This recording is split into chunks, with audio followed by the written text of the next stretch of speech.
Welcome to another episode of GMFL, God's Maxim for Life, with yours truly, Ori. I am excited to bring you guys another episode for the podcast. We just can't wait for you guys to view this podcast. If you're a first-time viewer or a first-time listener, we would like for you to go ahead and like, subscribe to our channel on YouTube, and also follow our page on Instagram as well, so that you could go back and watch all our previous episodes, the last 9 episodes that you haven't seen, and also catch up. And also, we would love to thank everybody that's been watching and listening to the podcast faithfully. You watch every single episode, and you're watching this 10th episode right now. We are so happy. We are so grateful for you guys for tuning in every single week to watch every single episode. Don't forget to like, share, and also comment on the episode as well. If you have any comments or any questions or any feedback for us, we do appreciate that as well. So now, without any further ado, we are going to read our verse for today, which is still in Proverbs chapter 3, verse 21 and 26, so we can begin our discussion for this episode. My son, don't let them slip from your eyes. Hold on to sound judgment and discretion. There will be life for your whole being and an ornament for your neck. Then you will walk safely on your path, and your foot won't stumble. If you lie down, you won't be terrified. When you lie down, your sleep will be pleasant. Don't fear sudden terror or ruin that comes to the wicked. The Lord will be your confidence. He will guard your feet from being snared. Proverbs 3:21 through 26. Solomon, having pronounced those happy who not only lay hold on wisdom but retain her. Here he exhorts us therefore to retain her, assuring us that we ourselves shall have comfort of doing so. So Solomon's basically saying, when we retain wisdom, it will bring us comfort by doing that. And we're going to look at a few points that just follows the reason why he says what he said. And so the first point is to have wisdom always in view. All right, it says, my son, do not let them depart from your eyes. Do not let your eyes depart from them or wander away from them. Okay, so you have to keep wisdom, constantly in front of you. If it's reading, more of the Bible, if it's having discussions, it has to always be at the forefront of your mind. You have to keep it in focus. You can't, wander away from it. You can't say, oh yeah, I'm good right now. I don't need any more. It's something that you have to constantly be viewing, be reminded of, no matter how you are able to do that. But you have to keep it in front of you. That way you always have it in perspective. It'll always be in focus for you. All right. The second thing is to always have it in your heart. Like I've been saying before in previous episode, you have to store it in your heart. And if something's in your heart, if it's a passion that you have, it's in your heart, it won't go away. It won't go away easily. Okay, so you have to do the same thing for wisdom. Not only must you keep it in your sight, keep it in your vision, but you also have to have it in your heart. It has to be a passion for you. You have to want to not lose it. It has to be something that you truly care about. All right, so the second thing that he tells us is he basically is telling us that there is unspeakable advantage which wisdom will be to us. All right, there is unspeakable advantage which wisdom, when we keep it, it will be to us. All right, the first thing is, in respect of strength and satisfaction, it will be life to your soul, as we see in verse 22 of chapter 3. Okay, so it will bring life to your soul. There could be many times where someone has lost their passion, or they feel like, what's their purpose? What's their, reason for being? Your soul loses its life. So wisdom is able to bring life to your soul. It's able to awaken in you your passion, awaken in you your purpose, awaken in you your desire, awakening in you the plans that God has for you, the plan that he has for you to prosper, the plan that he has for you to be able to make an impact on the world around you. In respect to honor and reputation, it shall be grace to your neck as a chain of gold and jewelry. As we look at, people who have very unique or fancy or beautiful jewelry like people in royalty, like queens and kings, the amount of grace that those things bring to them as far as a royalty, it reminds you of who they are, that they are a people of honor and people of good reputation. That's if they're a good person. That is, the jewelry doesn't bring it to you, but when someone sees it, even without knowing who you are, they be like, oh, this person must be someone who has a lot of honor, or people that has good reputation, or a reputation that people would want to have. So that's the same thing that wisdom is saying that it can bring to you. It will bring grace to your neck as if you are wearing a gold chain or a jewel that is precious. Okay, so people will be able to see it. When you're wearing a gold chain, it's not something that you wear in the inside and no one sees it. All right, those chains are something that people will be able to see. Not that you're boasting about your wisdom, but because you're so wise, because God's given you so much wisdom, people are able to see that in your action. People are able to see it in your outer being. Okay, so the third thing is in respect of safety and security. All right, Solomon insists upon in the verses 23 to 26. All right, the scope of which is to show that the effect of righteousness, okay, is quietness and assurance forever. All right, the effect of righteousness is quietness and assurance forever. Good people are taken under God's special protection.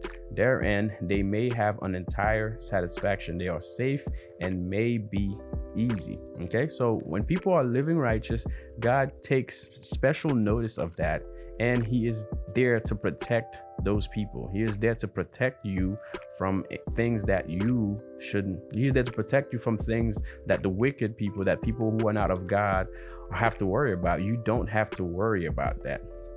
Okay, so and under that we see basically in their daily day and their motions by day, if our spirituality be our comfort, it will be our convoy. Then shall thou walk in thy way safely. The natural life and all that belongs to it shall be under the protection of God's providence. The spiritual life and all its interests are under the protection of His grace. So thou shalt not be kept from falling into sin or in trouble. All right, so wisdom will direct us into and keep us into the safe way as far as we may be from temptation, and will enable us to walk in it with holy security. All right, the ultimate protection that we need is from sin. Okay, so God is saying if you're wise, He will protect you from falling into temptation. All right, and deliver you from the evil one. That's what we pray when we're doing the Lord's Prayer. Okay, and the second thing is in thy rest by night. So when you're resting at night, God will also be there as well. In our retirements, we lie exposed and are most subject to fright. So when we're sleeping, we are the most vulnerable. But keep up communion with God and keep a good conscience. And then when you lie down, you shall not be afraid of anything, of thieves, of anything that could terrify you, terrors of the darkness, knowing that when we and all our friends are sleeping, we are under God's protection. Hey, that's a promise that He has for us. So in our day and our night, all right, in our greatest straits and danger, even when we are in danger, which is a third thing that we want us to look at under this, integrity and uprightness will preserve us so that we need not to be afraid of sudden fear, as we see in verse 25. The harm that surprise us, giving us no time to arm ourselves by consideration, are most likely to put us into confusion. But let not the wise and good person forget himself, and then he will not give way to any fear that has torment, be the alarm ever so sudden. So it doesn't matter if you're surprised by a situation. When you have wisdom, God is enabling you to be able to process through that situation without you falling to sudden fear and into confusion. You are able to go and you are able to pray so that God can give you guidance. You don't just rely upon your own knowledge, you rely upon the knowledge of God. Okay, the desolation which the wicked ones will make of spirituality and of their own religion, though it comes and seems to be just at the door, yet be not afraid of it. Thou God may make use of the wicked as instrument for his people's correction, and yet he will never suffer them to be the authors of their desolation. At times God does use others to prove a point to us, to teach us, to correct us, people who may not be of God. But even when he does that, it's not meant for us to, suffer death from it. It's meant for us to learn from it. It's not meant for us to be harmed forever from that situation, but it's meant for us to learn, like I said, from it.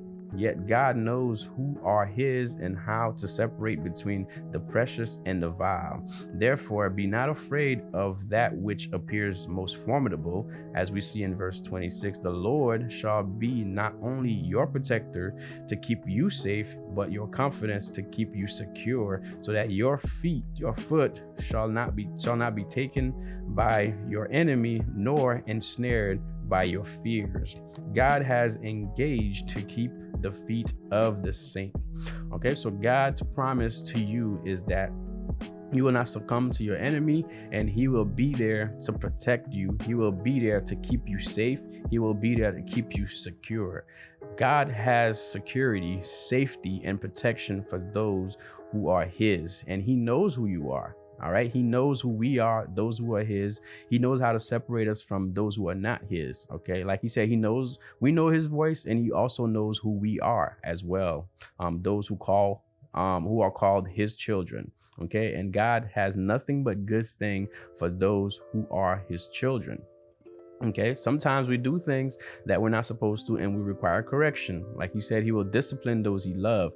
But also, when we are doing what we're supposed to do, God will protect us. He will not let anything come to us that he doesn't allow. Anything that happens to you, just know that God allowed it to happen, and there's a reason that he has allowed it to happen. It's not by accident.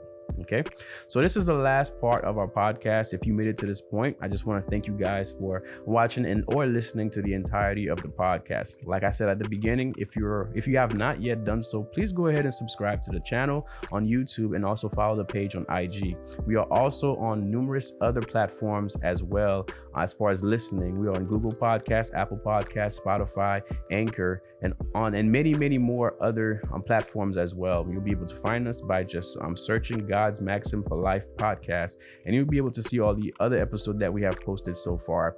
Once again, we want to thank you guys who have been faithful. Thank you guys who have been listening. Thank you guys who have been commenting, liking, sharing our episodes. We appreciate it. It's the only way we're able to reach as many people as we are able to reach. Our goal is to reach many more people. So we know that you guys can help us in doing so, just by liking, just by sharing this podcast. So feel free to do so. Share it with a friend, share it with a family member, share it with someone that you know may need this word to help encourage them, who may need some wisdom and guidance from God to help them navigate through life. Once again, we thank you guys for watching. We thank you guys for listening. As we always say at the end of every episode, stay blessed.